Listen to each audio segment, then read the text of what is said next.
Well, hello. This is half of my potato harvest. I got considerably more potatoes this year than I did 2 years ago, or yeah, 2 years ago. And I want to show you something. Okay, these are all new potatoes because I grew them in small containers, but I have one that came out just like it was supposed to. And I think they call this a finger potato. The potatoes, a lot of them are supposed to be this. I know red potatoes are and purple potatoes are.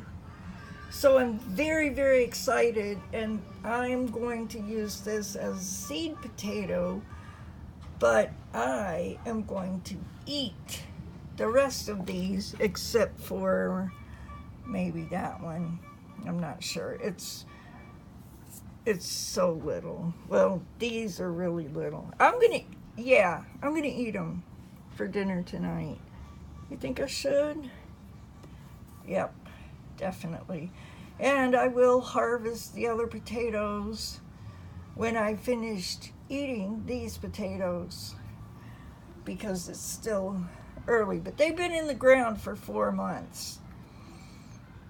Well, maybe 20 weeks.